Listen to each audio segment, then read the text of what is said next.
Welcome to StantonMD. I'm board certified emergency physician Dr. Ryan Stanton. Today, a beautiful spring day in the Bluegrass here at Keeneland Racecourse for their spring meet, and we're going to talk about health and safety when it comes to what could be a quite dangerous sport with man versus animal, or machine as we can call it. Significant injuries, everything from sprains and breaks to significant chest, back injuries, and most worrisome head injuries. We're going to talk to some of the jockeys about some of the experiences they've had and what they do to stay healthy and safe. And finally, today we're going to wrap up with an update with our friend Team Ryan Cremines, who's finished his treatment for cancer, and we're going to talk with them as he rings the bell, finishing his treatment for cancer. Stay with us. This is StantonMD.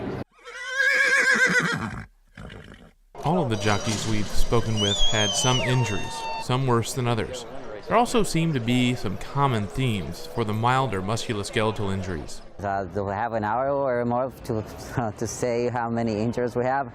All kind of injuries. Obviously, in my 27-year career, I had plenty of falls, and I break a lot of part of my bones. And yeah, I had an accident here in Keeneland.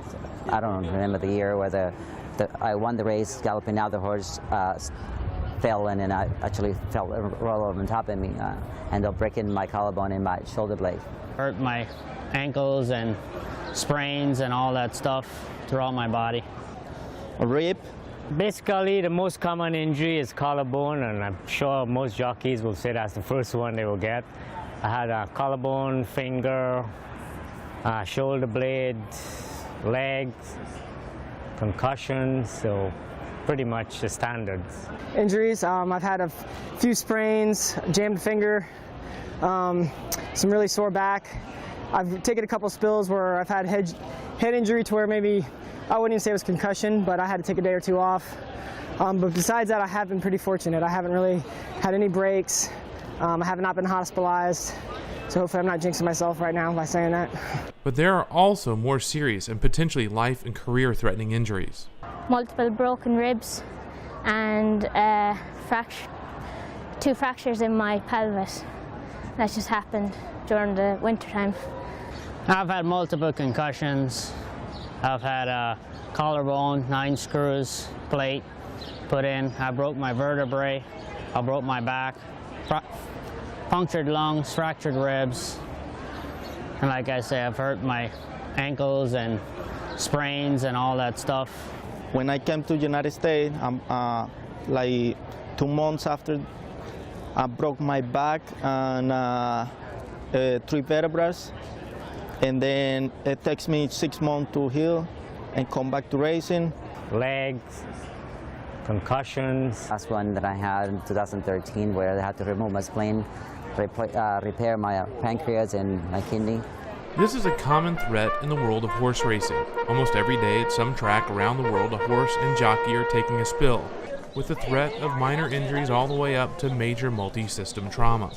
Every surface is different, and also it's the kind of falls that you take too, you know, because you can see the least little thing and it became like a big injury, and it's the most horrific accident. You go, wow, you walked away from that. So it's not necessarily a track, it's the kind of fall that you take, and how much you bounce when you do fall, or what kind of position when you do fall that you ended up landing on. I think that's the landing is the most important, part that you have to worry about.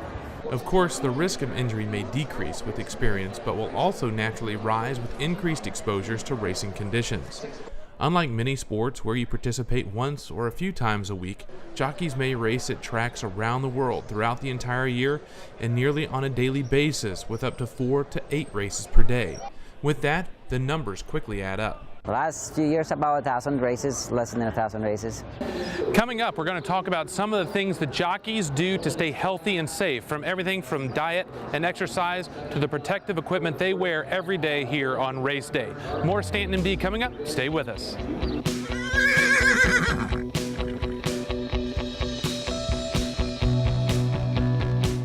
Do you own or work for a business that advances health and safety of the public or its employees? Then you may be interested in becoming a sponsor of StantonMD. There are various opportunities for sponsorship, from the show to the website, social media, print, or a combination. For more information on becoming part of StantonMD, Contact Jen at info@StantonMD.com. That's info@StantonMD.com. Now, back to the show.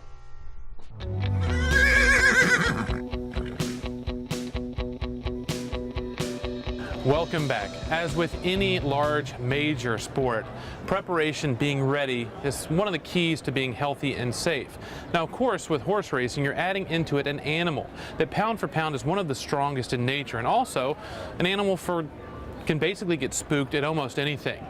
So we talked to some of the jockeys about the things they do to prepare themselves when it comes to diet and exercise, as well as the things they do in terms of interaction, relationship with the horse, to make sure they're as safe as possible on race day. We were fortunate enough to interview a number of jockeys and talk off camera with even more of them. There were three major themes for safety on the track. Jockeys continuously mentioned the equipment, their personal health and fitness, and finally, their relationship with the horse. When it comes to a sport where pounds matter, the safety equipment must be integral but lightweight. Best one is got to be the helmet for the promotion wise, just because your head obviously needs something for the impact when you fall, because unlike any, you're not expecting when you fall, you're not expecting to. It happens, and and if preventable, you just have no control over it. The body protectors, pretty important. Like obviously it'll protect your back and your ribs, and then the helmet is probably the most important, because a lot of the injuries from racing can be head injuries and concussion and stuff, so it's important to have the right helmet. We wear helmets, we wear the vests who help you protect you, in case of a fall and somebody trample you, and reduce injuries. So it does help. We still don't know if the helmets that we're using is actually the proper helmets. Seems like we have more injuries, head injuries now than we had in the past when we used the smaller helmets. So we're still in the process of, doing more tests together with the National Football Leagues and other companies as well. So there are many other things that we're still trying to test and to know, even the body protector. So if we can improve that it can prevent any really internal injuries. So there are many other things that we're hopeful that with more research that we can eliminate or reduce more injuries. You see, we wear helmets, we have our vests, we have what we call a flak jacket that we wear under our silks. We wear them in the mornings as well as a helmet. We're not allowed on the track without them. And they protect the chest protects you from when you go down your rib cage, your vital organs, stuff like that. Your head, goes without saying, it protects your head, your helmet. Besides that, we don't have a whole lot. We have our boots, and wearing proper boots helps because they keep your feet, in the irons, but they don't go too far in the irons. People can get hung up if they're wearing the wrong kind of shoes. They can find themselves, their feet getting stuck in an iron. And bad things can happen if your feet are stuck in irons. So little things like boots, I wouldn't necessarily call safety equipment, but having the proper equipment is going to help you do your job better. Besides that, the only true equipment we have is our helmets, our vests, and of course we have goggles to keep things from flying in our eyes and making sure we can see where we're going. They also talk about their own personal fitness, health, diet, and exercise. Well, I've always found like working out helps a lot. You can fall and bounce back because you have a lot of muscle that protects you. So working out does seem like it helps in some sort of way to when you do go down also. So try to be very active and work out and try to keep your muscle nice and tight would probably be the best thing. Jogging, work in the morning, horses, like you can go to the gym and make some little light weights and keep yourself fit to ride stronger and eat healthy, trying to keep your weight like 115, 118, whatever you want to keep it. If you feel stronger with 118 than 115, you better ride your horse at 118, like however you feel comfortable. Obviously, being hydrated properly on race day and stuff, if you have to lose weight, lose it the right way. Your cardiovascular and muscles are always prepared. It's easy to get tired, no matter how fit you are, but if you take some time off, or you're coming from some time off, or you get injured, you have to make sure that your conditioning is up to par. It's a very tiring job, and when you need to be there, when you need to dig down deep, it's got to be there. But safety-wise, you have to have the strength to either hold a horse up or make sure you can hold a horse in a bad situation. If you're behind horses or whatever, you have to have that strength when you need it. So your cardiovascular, I work out every day. Some days I take it a little easier than others, but I always try to do something, whether it's jog for half an hour, bike. I do a little bit of weight training. People tell you not to lift weights, but that's not true if you do it the right way. You can, build up your muscle endurance, because your muscle endurance is very important when you're riding. So your legs are going to get very tired. You have to keep a good foundation with your legs, because without the legs, there's no rider. But the biggest variable in this sport is the animal they are riding. On an animal that averages about 1,000 pounds at speeds up to 40 miles per hour, the risk of injury is great. The jockeys know that the relationship and interaction with the horse may be the key to going home healthy and safe after a day at work. Well, I mean, it comes down to your relationship. Even though sometimes we don't know them very well, you kind of try to bond with them right away. And there's just certain things that you can do as a rider, and that's your posture is very important. Keeping your heels down in front of you, making sure your weight doesn't get too forward. Little things like that you're taught when you start is a huge part of safety. So basically, technique and doing the thing the right way is a huge part of it, and that's what's going to keep you safe in a lot of situations. It's already a dangerous job. No matter, anything can happen. Some things we have no control over. Actually, most things we have no control over when it comes to injuries. But little things like that, your posture, the way you keep your weight, and alert. So, the more you ride, the more you know your animal and things that can go wrong. Sometimes they're telling you that they're not right. The way they feel. When you first start, you might not always feel when something is off, but once you start riding more, you have a better understanding of when the horse is not right. And understanding the horse is the best way to stay safe. Getting on the horse you're riding in the mornings really give you the confidence in riding them, in a good way in a race. You get to know them and you know everything about them. Because a lot of horses might feel funny in the morning, but in the race they might be different. So I like to get on them in the mornings. Getting to know the trainer you're riding for, rather than, just somebody putting you on a horse you never seen before. Feel the horse, and before the race, sometimes horses sore. You can take off. It's your life. You're not gonna, no matter what the trainer say, you don't wanna fall off in the races. It's danger, and you feel the horse before the race. If the horse feeling good, just trying to do your best in the race, and trying to ride straight and save your friends. We all friends, and sometimes you are on bad spot. You better think like quick, right away. You don't wanna click heel with our horse. You don't wanna make somebody on the bad spot. And it's a lot of things on the races, like 1 minute race, and everything can happen. Except with the horses, it's just the instincts that you have, and try to figure out how the horse act, and a little knowledge of the horses for the most part, but most of the time you don't get to see the horses. At least for me, traveling everywhere, you don't get to see the horse until the day of the race. So you don't get to know the horse until you meet on the paddock. From then on, that's the connections you have with the horse. See how you can get along with the horse and get it the proper way from here, from the paddock to the gate. Riding wise, just you got to be aware of everything that's happening in front of you, and everybody how they're going. Or it's an incident in front of you, or your horse is going bad. So you have to have the knowledge of how your horse is feeling, how it's moving. So there's many pieces that you got to put together to stay safe. I mean, many pieces that they're very unexpected when somebody actually falls in front of you, or horse break down, something like that. So that's unexpected. You don't know what's going to happen. Most of the time when somebody comes over, at least you see it when somebody's coming over. So you try to to stay in the place that you stay safe. But Most of the times, accident happens and you have no control of it. So it's more the instincts than anything else. So try to do your best with that particular horse that you never seen before. Sean also noted that the track is important too, with the surface conditions playing a big role, but also recent additions to a track to help warn of dangers and potential safety issues.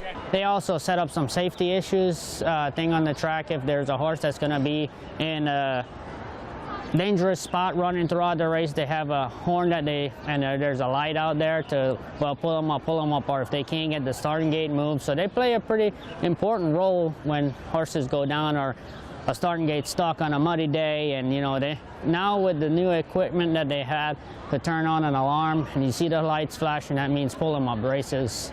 So that's a very good safety issues, because these horses sometimes when the riders fall, they go every which way. You just never know what they're going to do. Professional jockeys also want everyone to know that safety around horses does not end at the track. It's predicted that about 7 million Americans ride horses each year. With that comes some risk. It may not be the risk seen during a heated race, but rider experience is often less and the surfaces tend to be more dangerous. So, before you or anyone in your family gets on the back of a horse, it's key to take a couple of safety tips, starting with the helmet. Oh, it's important that any kind of horse riding, it's important, because like most of the time you're falling on your head when you get dropped, so it's extremely important to wear it at all times. Basically, a helmet is number one stuff, I would say. No matter if someone will tell you this horse is a nice horse, he's quiet, you don't certain things he won't do. Never go behind a horse. Never, like jerk on his mouth when you get on, things like that. He can flip over. Basically, don't trust the animal. Get to know them and get to understand them. Work with them rather than making them do something. Just like when you're riding a bike, it might not be cool to wear a helmet, but always wear a helmet. You never know what could happen. An easy, small tumble could result in a bad tragedy if you don't have safety on, gear on. I never wore a vest when I was just pleasure riding, but it's never a bad thing to have one. Like I said, most importantly, a helmet. Always wear a helmet. A vest won't hurt you. And wear your proper equipment. Wear boots. Don't jump on a horse wearing hiking boots, because you can get hung up in an iron and a lot of bad things can happen. You never want to get drugged by a horse. The most important thing to know when you're riding a horse, whether on the track or outside or home, is that anything can happen. They're a big, powerful animal, and they get scared easily. And a scared horse is the most dangerous type of horse, because they will do whatever it takes to get away from danger. And we can't control them when they're overcome with fear. So just be alert, know that anything can happen, and do your best to plan for it. Before you head out on horseback, listen to the professionals and promote safety with helmets, proper footwear, proper equipment for the horse, know your horse, and consider a vest, especially with those young learners. As you can see, there's a lot that goes into keeping healthy and safe here at the track. But coming up, we're going to meet once again with Team Ryan 86, Ryan Kermeans, who's just finished his treatment for cancer at the University of Kentucky. We were with him when he rang the bell. More StantonMD coming up. Stay with us.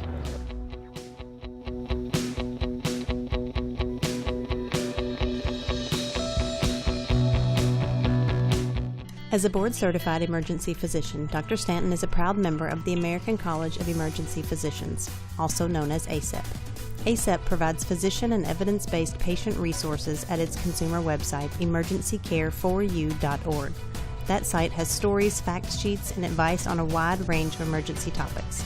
From visiting the ER to mom tips, you can find them on emergencycare4u.org. Do you own or work for a business that advances health and safety of the public or its employees? Then you may be interested in becoming a sponsor of StantonMD. There are various opportunities for sponsorship, from the show to the website, social media, print, or a combination.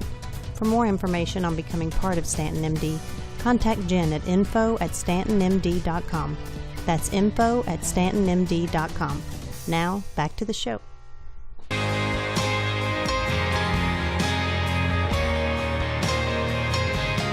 Welcome back. You may recall last summer when we sat down with Ryan Cremines with his start of treatment for cancer. He had just had surgery and since then has been through chemotherapy and radiation therapy. Well, recently we got to celebrate a great day for Ryan. The day he got to ring the bell at the University of Kentucky Markey Cancer Center and Dance Blue Clinic as he finished chemo and hopefully moves on now, cancer-free and ready to live the rest of his life as a growing boy. Last year, we spent time with Ryan Cremines and his family shortly after he had been diagnosed with rhabdomyosarcoma. After his diagnosis in June, Ryan underwent surgery, chemotherapy, radiation therapy, and countless days in hospitals, as well as adjusting to the new reality of a battle with cancer. Recently, Ryan reached a great milestone when he completed his treatments for cancer, and we were there when he got to ring the bell. Well, today's my last chemo. And I'm super duper excited, and I'm very tired, kind of, because you're allowed to. It's been a hard road for Ryan, with treatments, travel, good days, and bad. He's always bounced back, and he's done great. He's been going to school. He's just been really a normal 9-year-old boy outside of going to doctor's appointments and chemotherapy, and now today we get discharged for our final chemo, and we couldn't be happier. We were talking last night, we can't believe how quickly it's gone by. When we received the news that it was going to be a 42-week treatment, that seemed like an eternity to us, and we're like, that's almost a year, and there's so many unknowns. It was crazy. But we were both talking about how quickly it went. He kept us going, and we kept him going, and we've had a tremendous amount of support from friends, family, people that we didn't know prior to his diagnosis, and it's made all the difference in the world. Throughout it all, Ryan has had incredible support from within his family and beyond. He even reached through the sports world locally and across the country. This support helped keep Ryan focused and motivated. My friends who play football in NFL and my friends who play basketball, they helped me through, and especially Zach did, because he FaceTimed me the night before my surgery on my head right here, and it made me feel better about it, because at first I was super scared, but then I wasn't scared at all. Boom Williams, he plays for the Kentucky Wildcats. Denzel Ware, CJ Conrad, Tay, what's his last name? Weaver. Yeah, Tay Weaver. He plays for EKU. And I got to sit on the sidelines at an EKU basketball game, and it was awesome. And how's that make you feel that all these people care about you? It makes me feel awesome.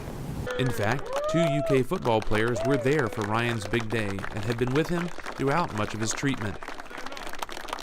I just seeing Ryan, his first chemo treatment, we just had a relationship since. So I was here for his first, so I should be here for his last. He was going through his first chemo treatment, and he had a smile on his face still. So it just showed me a lot about him. I'd be so scared, and he took this on, and it just shows a lot about his character and who he is as a person at such a young age. That's what I really saw in him. That's why I think we connected right away, and that's why our relationship's so strong. I always talked about how he wanted to play football, and he always wanted to play baseball, and so, every time I came here and every time I got a chance to talk to him, that's the main things he always talked about, was just getting the chance to play sports, and that's the big goal that he was willing to push forward to. So, by him, his last day of chemo, and he get the opportunity to go out there and just really just play the game that everybody loves to watch. He gets the chance to participate in it. Yeah, I would say when I went to Dance Blue, he went and danced in front of, hundreds of people, and I was nervous for him. I couldn't do that. So just to see, the confidence in himself, he killed it. So, that just seeing that, that's just something I knew he was, he kicked its butt. It was awesome. It wasn't too long after our interview that Ryan got to experience his love of sports, leading the UK Wildcats onto the field for their spring game. CJ Conrad and Denzel Ware once again at his side. That's Ryan Cremines, 12-year-old cancer survivor with the flag, and here come the Cats. football in April, Chris Doring. Gotta love it. The amazing aspect of the entire ordeal is that Ryan's father feels like Ryan has gained more from his diagnosis than he lost. And as much as I wish this never would have happened, and would give anything for him to not have to deal with it, but he's really taken more from this diagnosis than it ever could have taken from him. He's come out a much more self-confident, a happy person. It's been amazing to watch. You know, he used to be a little more shy and reserved, and he was at Dance Blue dancing like Michael Jackson in front of 2,000 people. So, you know, he's really got a good perspective. One of the things that helped me do it was keeping a good attitude, and me and my dad made a promise at the beginning. If he has a bad day, I pick him up. If I have a bad day, he picks me up. And that's really helped me a lot. But at the Dance Blue Clinic at the University of Kentucky, today is all about the end of a journey, the last day of chemo for Ryan Cremines. Well, it's the biggest milestone we can achieve through his treatment is reaching the end point. And they have a tradition that pretty much all the hematology oncology clinics that when you reach a milestone like completion of radiation, completion of chemotherapy, then you ring a bell. And he's threatened to turn it into the Liberty Bell. He's going to ring it so hard. He's pretty excited about going down there, and he's we've been talking about it and thinking about it. Now that it's finally here, it's kind of surreal, and it's going to feel odd because we've seen people coming in and out. Well, we've been there and ringing the bell, thinking, are we ever going to get to that point?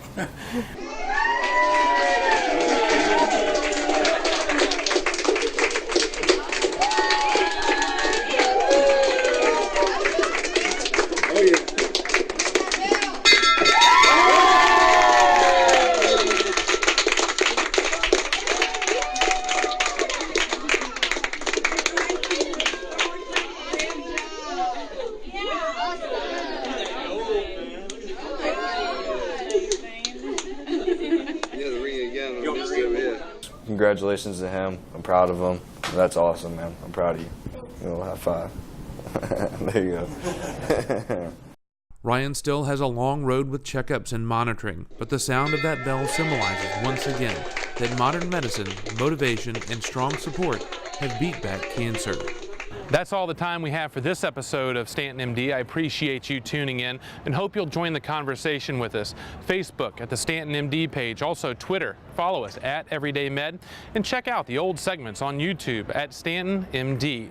Until next time, I'm Dr. Ryan Stanton, and this has been StantonMD. Yeah,